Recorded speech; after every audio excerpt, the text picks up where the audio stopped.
Ladies and gentlemen, good day and welcome to the Shyam Metalics and Energy Limited Q1 FY23 earnings conference call hosted by Orient Capital. Representing the management, we have with us Mr. Brij Bhushan Agarwal, Vice Chairman and Managing Director, Mr. Deepak Kumar Agarwal, Executive Director, Finance, and Mr. Trilochan Sharma, Head of Investor Relations. As a reminder, all participant lines will be in the listen-only mode, and there will be an opportunity for you to ask questions after the presentation concludes. Should you need assistance during the conference call, please signal an operator by pressing star, then 0 on your touch-tone phone. Please note that this conference is being recorded. I now hand the conference over to Mr. Trilochan Sharma. Thank you, and over to you, sir. Thank you very much. Good afternoon, everyone, and thanks for connecting with us on our first Concall for this financial year 2023. On behalf of Shyam Metalics, I am delighted to welcome you all to this call, particularly our shareholders and our industry analysts. Thank you for taking time out to discuss our first quarterly results and performance. Our results and a detailed investor presentation have already been uploaded on the website. I hope everyone had a chance to go through it. To discuss our results, we have with us our Vice Chairman and Managing Director, Sri Brij Bhushan Agarwal ji, and our Director of Finance, Sri Deepak Kumar Agarwal ji. They will take you through our results, and then we will proceed for the question-answer session. Before we proceed formally, I put before your kind good self humbly a small disclaimer. This conference call may contain some forward-looking statements about the company, which are based on the beliefs, opinions, and expectations of the company as on date of this call. The actual results may differ materially. These statements are not the guarantees of the future performance and involve risks and uncertainties that are difficult to predict. A detailed safe harbor statement is also been given on page number 2 of the company's investor presentation. Now I would like to hand over the call to our VC and MD, Sri Brij Bhushan Agarwal ji. Thank you very much. Over to you, sir, please.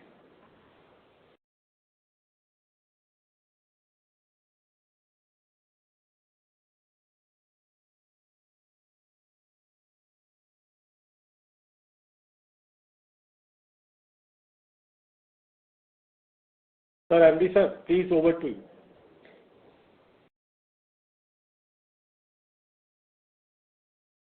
Mr. Deepak, please go ahead.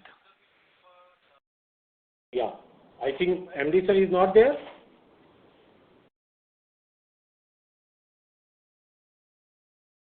Ladies and gentlemen, the management line is disconnected. Please be on hold while we quickly get them reconnected.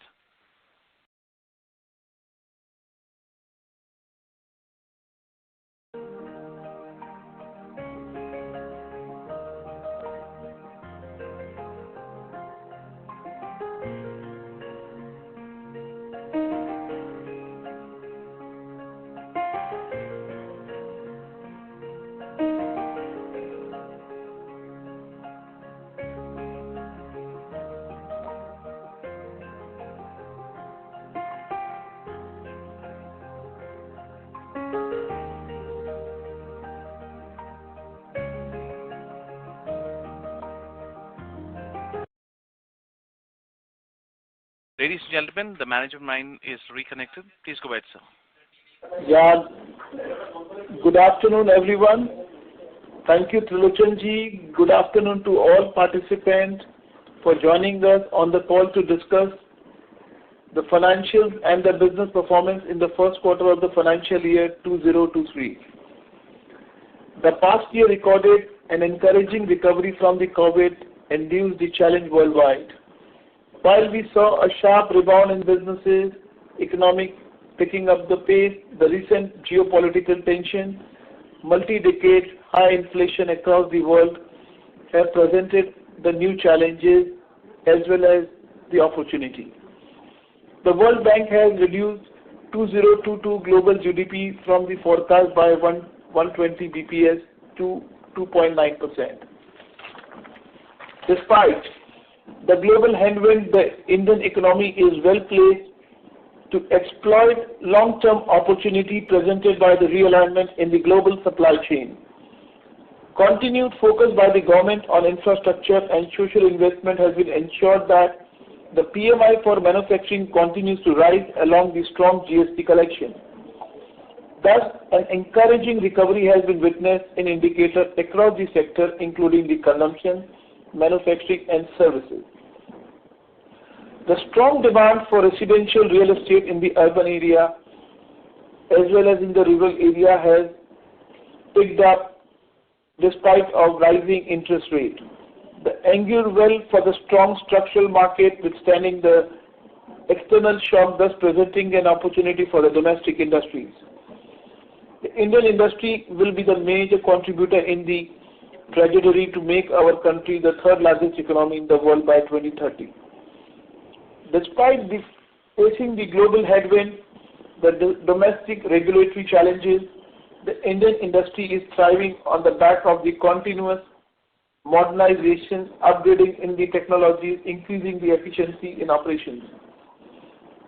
Led by the talented and skilled workforce driving the structural growth in one of the fastest growing steel market in the world.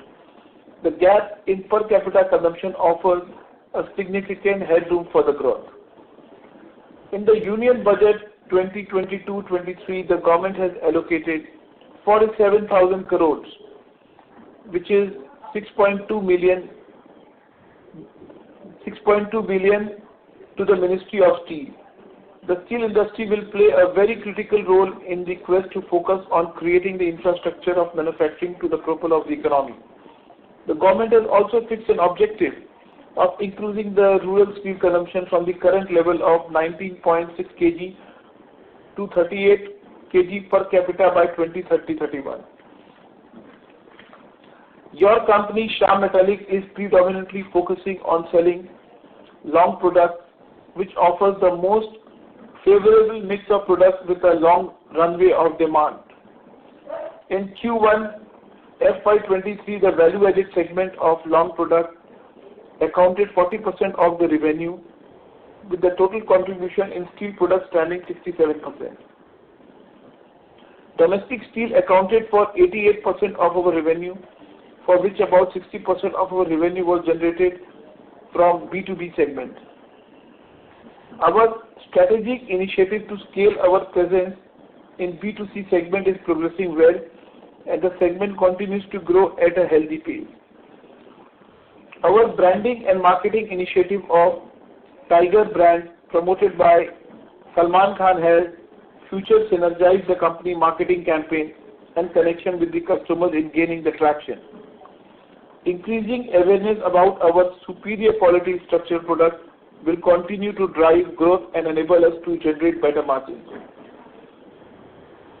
We have delivered both sequential and year-on growth in our steel product volume, even though volatile commodity prices coupled with the regulatory challenges have created a challenging opportunity environment.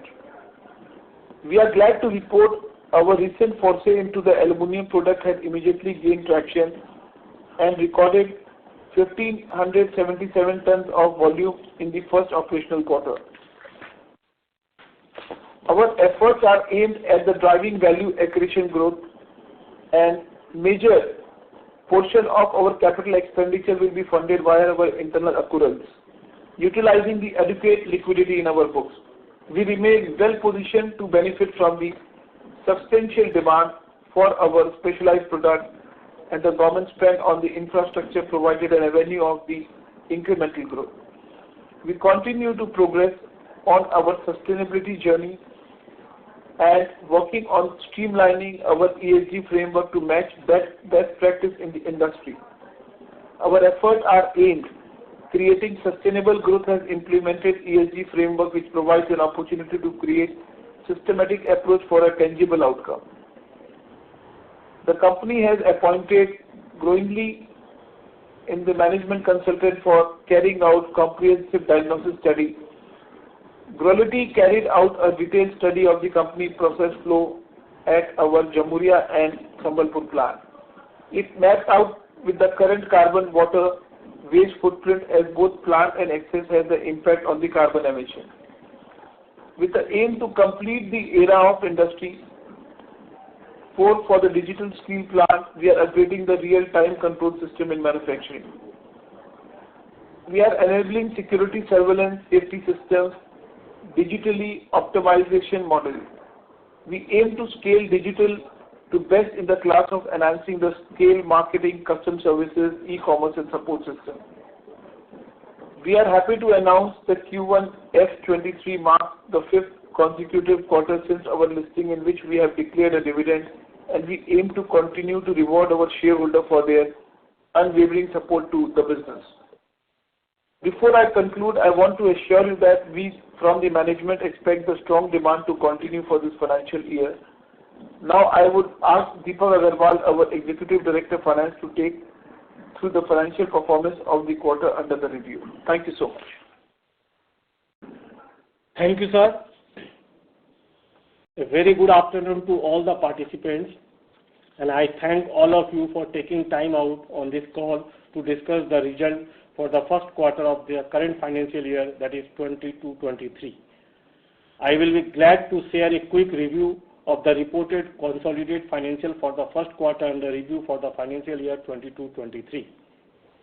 I am elated to share that in spite of an ongoing geopolitical crisis which has negatively impacted the current market scenario, Shyam, being the exceptional market player, as always, has not only retained its existing momentum of growth but also has been able to upgrade its external credit rating from CRISIL AA- positive to CRISIL AA stable for the long-term borrowing and CRISIL A1 plus for the short-term borrowing.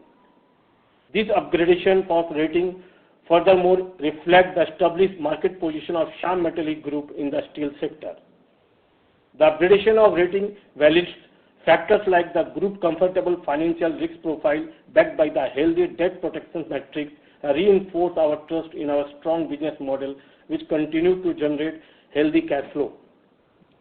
We expect with a reasonable strong demand recovery on the back of recent policy announcement made by the government towards the railways, roads, civil aviation, gas pipeline towards the affordable housing, and the incremental budgetary allocation to this sector is likely to drive the demand for the long stay. Now I would like to draw your attention to the financials of the company on a consolidated basis.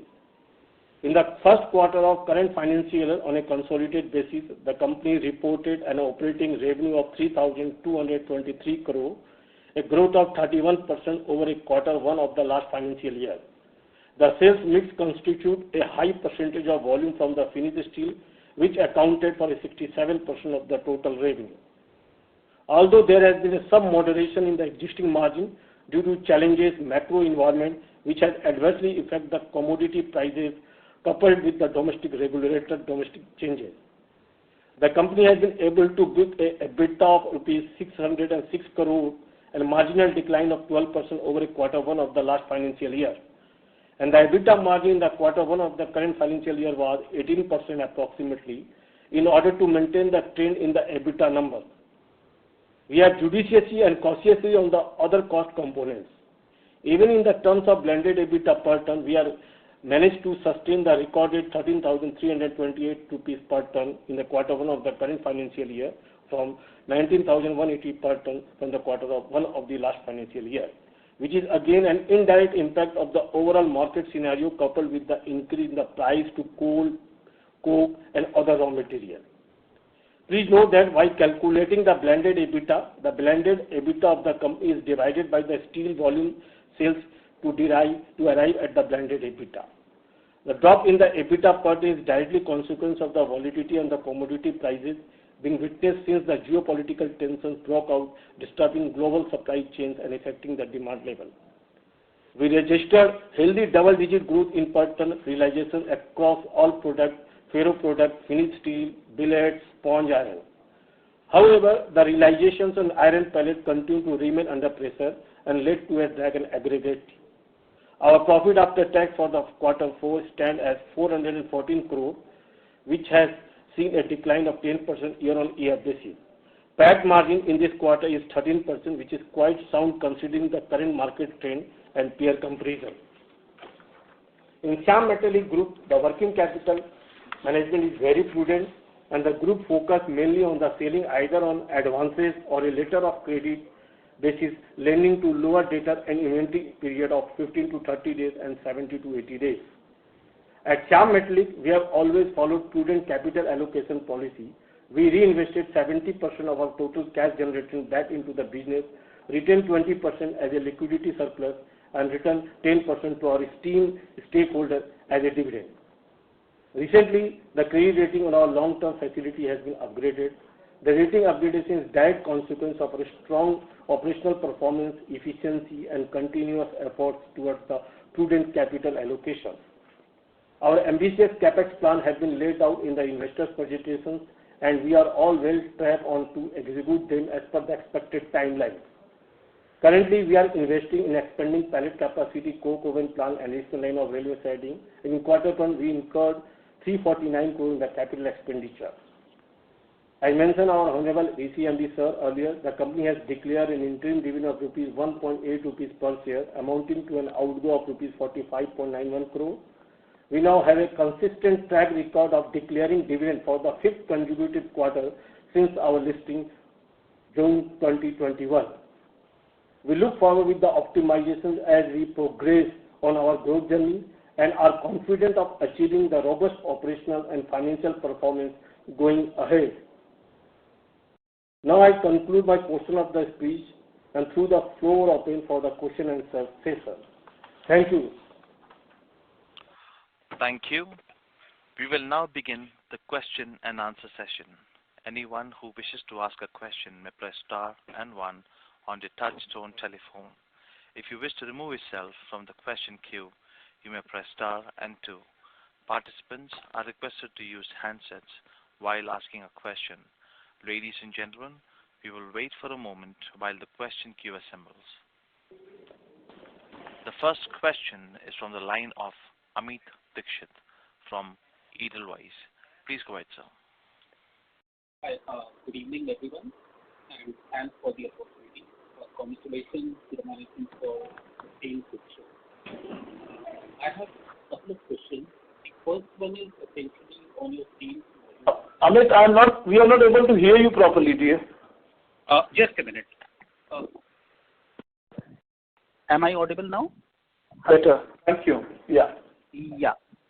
So, the first question is regarding your sales volume performance. So, if I look at the major peers, the companies who have declared the results, the sales volume is down anywhere between 20 to 25% QOQ.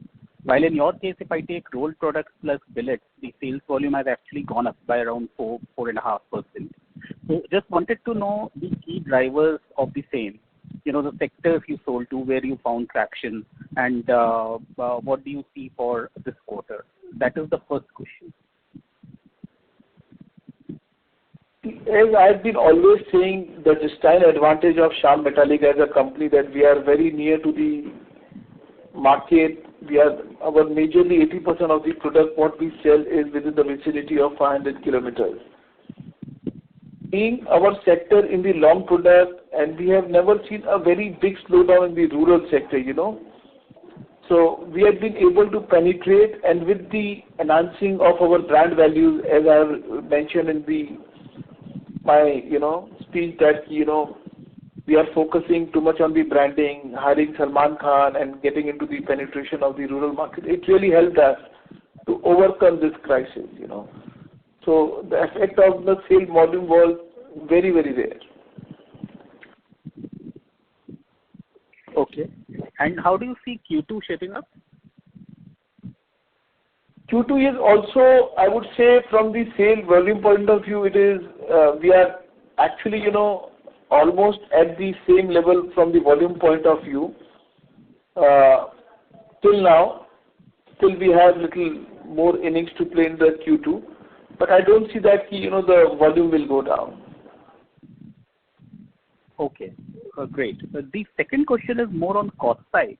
Now, is it possible to tell us what was your blended coal cost in Q1 FY23, and again how much it has gone up QOQ, and what do you see for Q2? And similarly, we see other expenses also going up significantly. So just wanted to understand the key drivers and outlook for both of these. Deepak, can you just share these numbers? Yes. As far as coal cost is concerned, in the Q1, the blended cost coal consumption is 10,247 rupees per ton for the Q1 of this current financial year. And how much it was up QOQ, this cost? Q1 in the last year? No. Q4 FY22, what was the cost? The coal cost for the Q4 of the last financial year is 8,241 rupees per ton. 8,000. And how do you see it shaping up in this quarter, Q2? Q2 will be in the range of between 10,000 to 12,000, between 10 to 12,000. Okay. And other expenses have also gone up significantly. So, what was the primary driver of this? Because of as you see, the revenue has been enhanced by 31%. The other expenses is increased only because of the store consumptions and some of the power and fuel cost has increased. That's why our other expenses is enhanced. Okay. And sir, last question, is it possible to give us your net debt or net cash position, whatever it might be at this point in time? As far as net debt is, our total treasury is 1,200 crores of rupees and our debt is 534 crores. We are in net debt positive net cash. Net cash of around 650, 660 odd. Yes, sir. Okay. Great, sir. Thanks and all the best. Thank you. Next question is from the line of Arjit Datta from Kotak Mutual Funds. Please go ahead.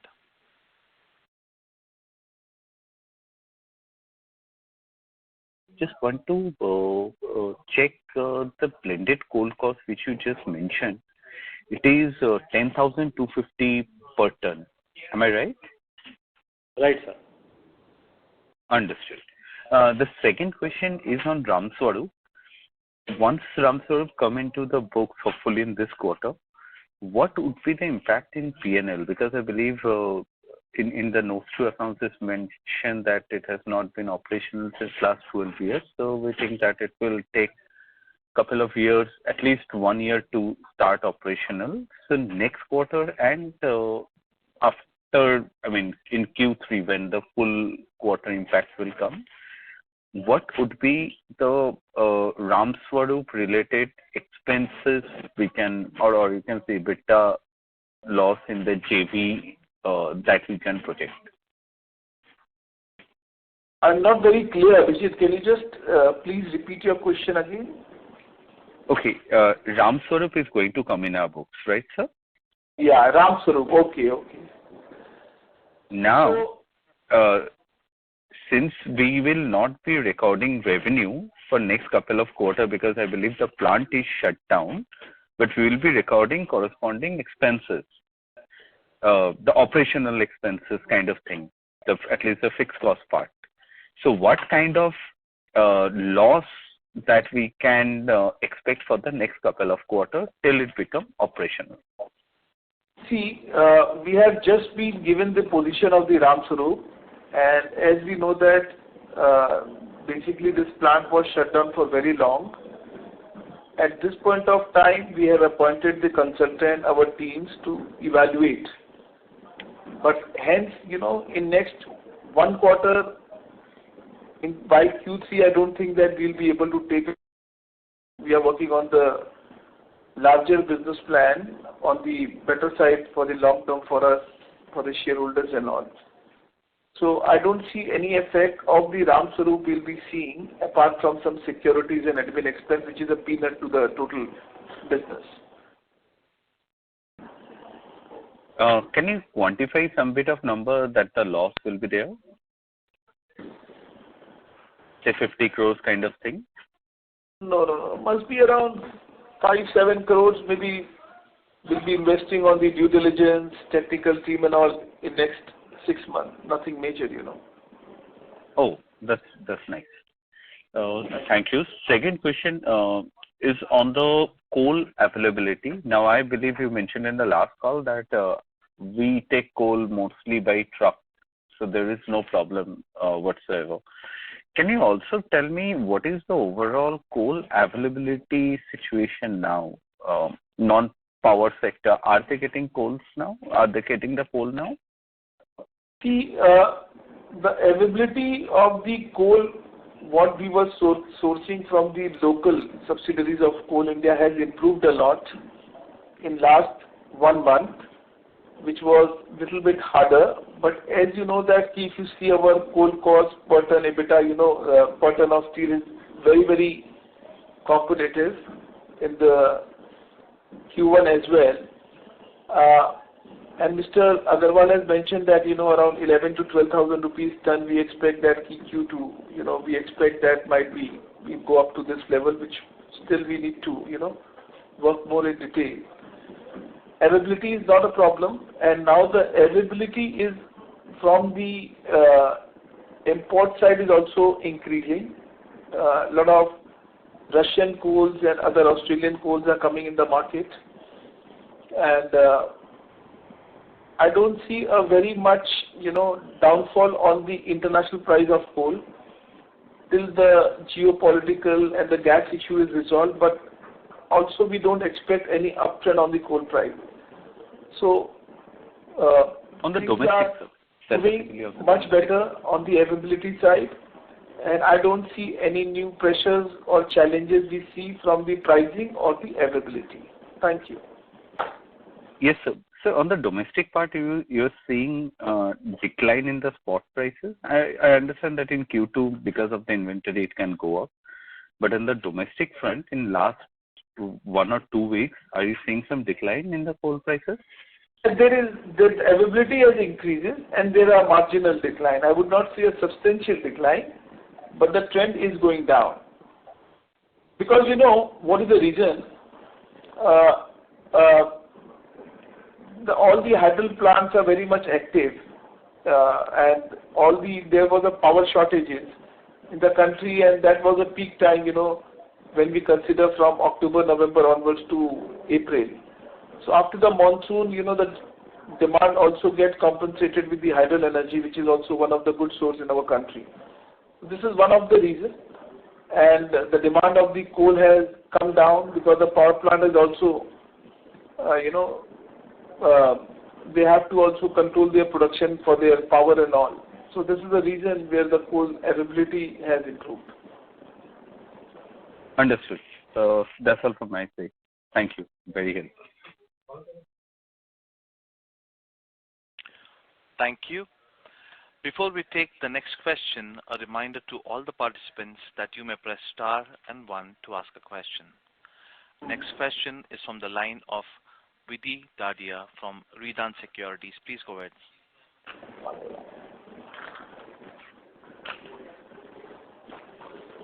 The imposition of export duty in Q2.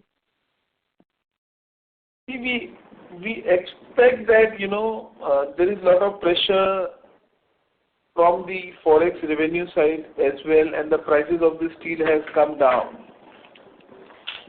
We expect that there should be some correction in the export duty part, but I don't expect that they will be making it zero, which was earlier. Maybe from 15% they can come up to 5% or so. But there is no such concern, because today the international market and the Indian market, there is no much disparity on the price side and all. But yes, it is going to build up a synergy, like there are certain specialized products which is getting affected. So a lot of mills who are right now focusing on the other product than a specialized product because of the pressure, they will be again converting into this. So overall, once the export duty is reduced or withdrawn, it is definitely going to give another synergy to the steel industry. Okay, sir. That was helpful. Thank you. Yes. Thank you. Next question is from the line of Amit Shah from AT Capital. Please go ahead.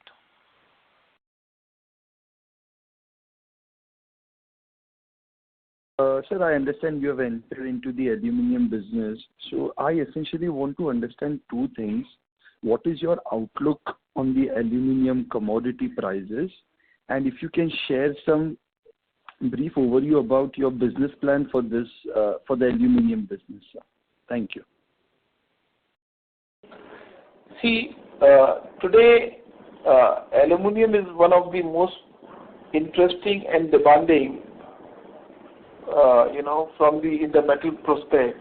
When we are talking from our business, like we are right now, we are focusing more on the export because the kind of plant, one of the best foil plant what we have set up in the country, with the aspiration of doing a specialized product. So things are very much getting under control. A lot of processes there when you want to export, because all these foil is cater to the sector of the pharma industry in the international market and some specialized industry. So there are a lot of formalities like FDA registrations and approvals and all. All we have, we are through with. And right now, if you ask me, we are seeing a big, demand in this sector, because China, which was dominating earlier in the Finnish market, is almost, very much restricted for their participation in the American and European market. So in last 6 months, what we have seen, like a lot of demand and inquiries coming from the European market and American market, and they are very much, wanting India to supply them. So we have already got few orders, and for the trial inspection has been done. They are very happy to see the plant. A lot of learning processes there, and we expect this industry has a good value chain in our existing business, and will add a good value to the company.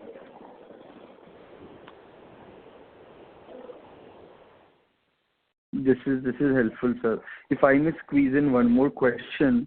So I think I was just going through the P&L, and I think there is some increase in the advertising cost. So is this directed more towards the SEL branded business? And if yes, what is our growth outlook for that business? Sorry, I couldn't get your question, Amit. Can you just repeat once more, please? Yeah, sure. So I think I was just going through the P&L, and I see an increase in the advertising and marketing cost. So is this directed towards the SEL branded business? Yeah, it is very much affected with the branding business, correct. Yes. And what sort of growth outlook do we have for that business, if you can share that? See, basically, if you see, we are right now focusing on B2C, and slowly, if you see last 1 year performance, the penetration, what was there, if you see during the time of IPO, what the percentage we have shown in the long product businesses, and today, like I think it's more than double digit. And we expect that in the time to come, since we have a lot of distant advantage on the product side, on the logistics side, and if you are able to enhance the brand, the fluctuation, the volatility in the market, and a lot of advantage on the value addition side is there. So we would like to focus more and more on the B2C business, and we expect that every quarter we should be able to create at least 7 to 8% growth in this business.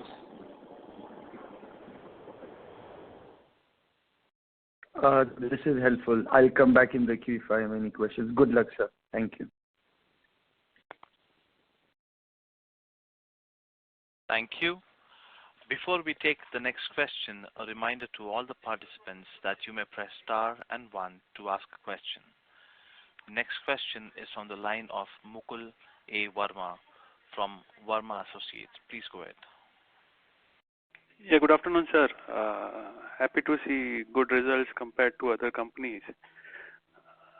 Vijbhushan ji, एक सवाल था कि ये जो promoter holding जो है, have you put any thought to it that when you will bring it down to 75%, will it be in this financial year or next financial year? And are we also looking at regular interim dividend policy every quarter? Like last year we had three quarters of dividend, and this time also we have given a dividend. So will it be a regular phenomenon every quarter, or how is it? See, we have 2 years down the line, and as on date, we have time. We are evaluating for a right time. We are seeing a lot of betterment, upgradation happening in the company, and if you see, the volume growth of last 1 year, quarter after quarter, if you see the results, if you see every governance and all, we are doing fairly decent.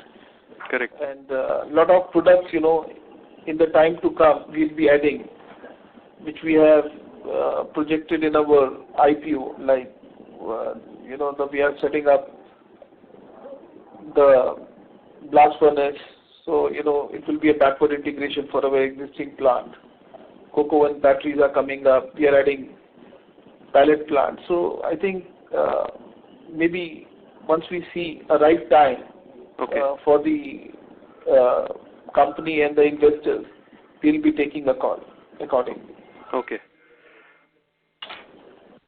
And we'll be looking at increasing the dividend percentage, like as you had mentioned last time, that 10% of the earnings is the dividend policy as of now. That we are already doing. If you see, every quarter we are maintaining the same. And what we decided and what we discussed and shared our views on the capital allocation policies and dividend policy, we are very much,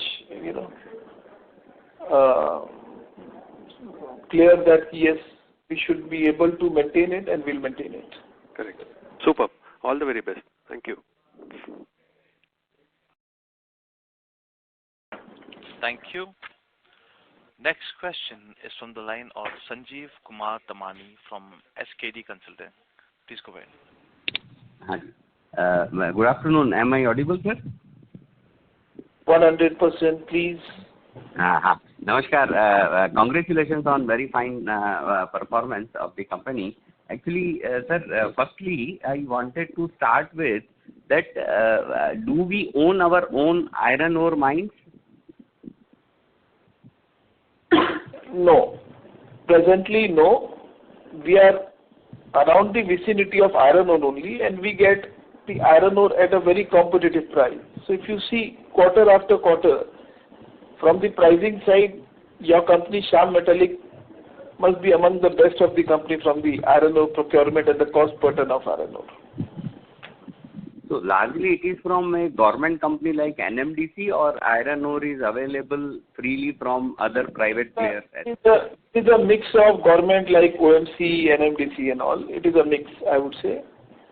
And when you are near to the iron ore, you get a lot of, and if you are buying the iron ore mines in the auction, the prices are very high.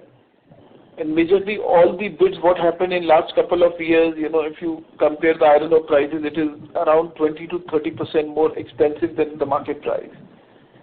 So it wasn't very prudent for us to take such a call. Okay. As we have a very distinct advantage of our location, the vicinity, the logistics, to control the quality, deal at the right time, taking the right opportunity. But in the time to come, if we see that we are getting at a number which really adds value to our organization, not the liability of any kind of losses or any kind of overcost. Okay. Regarding coal also, you have to procure from outside only. You don't have any coal mines as well. Yes. Presently we are buying from Coal India Limited. Neither for making sponge iron or neither for making your own power. For both the purposes. Majorly, but we do blend imported coal when we see some percentage of any kind of advantage, or if there is any kind of a challenges, like in between there were some challenges. So we need at times we generally go for this kind of a coal. And sometimes, sir, there are arrangements with Coal India Limited mines, that particular mines are assigned to the companies for lifting material from there only. So that sort of arrangement also do you have, or it is not necessary to get only from one mine and maybe you are getting it from various mines?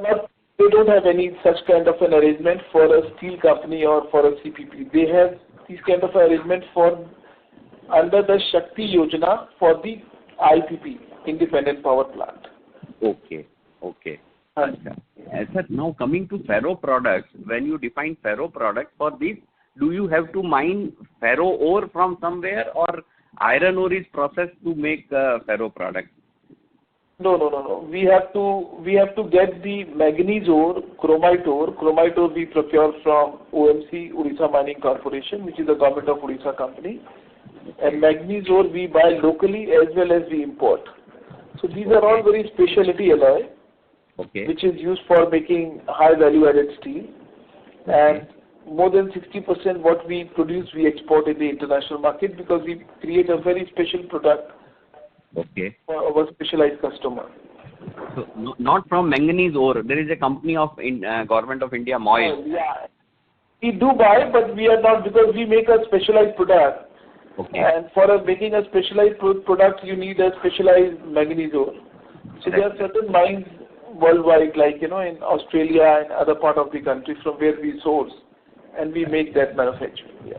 And you use it for your own consumption as well as export. I think you also require for your own consumption as well, these products. No. Generally, we buy our own consumption from the market because we fetch a better data in making, and because we make specialized alloy.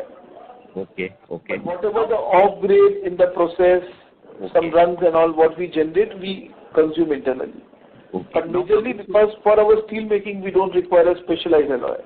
And the alloy what your company produce is majorly on the specialty sector. Ferroalloys that you produce is on the specialty side only. And can it be termed that it is sort of a monopoly of this company? No, nothing like that. So certain products we have a monopoly. Certain products we have a monopoly. I would not say 100%, maybe around 35-40% product what we make. There are very few companies worldwide, maybe 4 or 5 companies worldwide who produce all. Very happy to learn that. Very happy to learn that. Sir, iron pellets I was coming to. So, iron pellets, I know that whenever there is a very big teji in the market, then the price realization is very high for iron pellets. So, do we process and sell, or do we do job work for others as far as iron pelleting is concerned? We process and sell. We buy fines and make pellets. We don't do any job work for anyone. Anybody. So I saw that sponge iron price realization is very good and rather at par at the last quarter, whereas the iron pellet prices have gone down. So, I mean, what could be the reason, sir? I mean, if you can kindly explain. Because of the export duty, 40% export duty, what the government has imposed on the export of iron pellets. And iron pellets, that is the reason. Otherwise, suppose if this duty is removed, then our iron pellet export activity can also do much better in days to come? 1000%, yes, yeah. Thank you. Now coming to fine point about your aluminium foil manufacturing. So the idea is to make only for export buyers, or are we intending to supply to domestic manufacturers, of drugs, manufacturers of drugs? Do we intend to deal locally also? See, we are very new in this business, but what we have derived with our few months experience, that export market is a very, very niche market, and the product what we make fetch a better realization in the export market. So as of now, if you see what we have learned from the business, we would definitely like to be in the local market as well as in the domestic market, so that the flavor of the market is always with us. But majorly, if you ask me, our focus will be on the international market. Maybe 60-70% we do export and 20-30% we do domestic. Thank you. Mr. Sanjeev, we request that you return to the question queue for follow-up questions, as there are several participants waiting for their turn. Next question is from the line of Anirudh Singhi from Dalal and Broacha PMS. Please go ahead. Hi, good afternoon. Could you give us an update on the new capacities that were commissioned last quarter? So what is the current utilization and what is the ramp-up plan? See, we just commissioned 500,000 ton long product capacity, which is, I would say, which is not 100% commissioned, but yes, we are stabilizing the plant. We can see a better result in the third quarter. So the steel melting, the billet facilities, the long product facility, what we have done now. And we also have a plan, like, other projects what we have declared, the DRI, the sponge iron capacity also. We will see that in the fourth quarter we'll be able to commission another 3 lakh ton capacity. So all these things is under the process, and slowly whenever we commission the plant, we can see the result in the quarter. So for the 1.2 million ton pellet plant, how much do we intend to produce this year? So our total capacity is, Deepak, can you just share this data? Yes, Bhaiya. As of now, we have a total capacity of 8.04 million ton is the running capacity, and which comprising of 2.4 million ton is pellet and 3.6 million ton of pellets, 1.3 million ton of sponge DRI, 0.9 million ton of billets, 0.9 million ton of TMTs, 0.2 million ton of ferroalloys, and 267 megawatt of captive power plant. Right. No, so I was just asking, we commissioned 1.2 million tons of iron pellet plant, right, in January. Right, in the last year, 21-22. Yeah. So how much of that do we intend to produce this year? We'll be doing around 90%, The capacity utilization will be around 90%. So additional 1 million tons from the new plant. Perfect. And from sponge iron and the billet plant? All the plants are running in a 80 to 90% capacity. Perfect, yeah. Even the newer capacities? So once the newer plant which we are commissioning and getting commissioned and all, it takes little time, but if you see from the year-to-year prospect, maybe around 60-70% utilization, but from the third and fourth quarter, it should be around 80 to 90%. Okay, yeah. Secondly, our stock in trade this quarter was, purchase of stock in trade was 98 crores, whereas for the entirety of last year was 33 crores. So could you just explain that jump? Sorry? Our purchase of stock in trade this quarter was 98 crores. And for the entirety of FY23 was 33 crores. So what led to the jump? That is basically because of we are procuring some manganese ore or some pig iron, where we are reselling some part of the manganese ore or some part of the pig iron, we are reselling that product. That's why the purchase of stock are jumped only because of procurement of some of the pig irons, where we are reselling that pig iron. Okay. And just a bookkeeping question. So in the press release where we stated the sales volumes, if I add up all the individual products, I come to 827 KT, whereas the total mentioned was 835 KT. So am I missing something? Pardon, sir, I can't get your point. So the total sales volumes that you have disclosed, if I add up each of the products, ferro products, iron pellets, finished steel, the sum of all of it comes to 827 KT. Whereas the total mentioned in the press release is 835 KT. So yeah, this 835 is comprised of also some of the aluminium foil product also. So aluminium foil was about 1500 tons, right? Yes. But the difference out there is about 8,000 tons. So then I have to check and so we can check and revert back. If you can just send a mail, I think your question is also not very clear, but what you are saying we need to recheck and then we should affirm it. Okay, no problem. Thank you. Thank you. Due to time constraints, this will be the last question, so we have reached the end of question and answer session. I would now like to hand the conference over to Mr. Nachiket Kale for closing comments.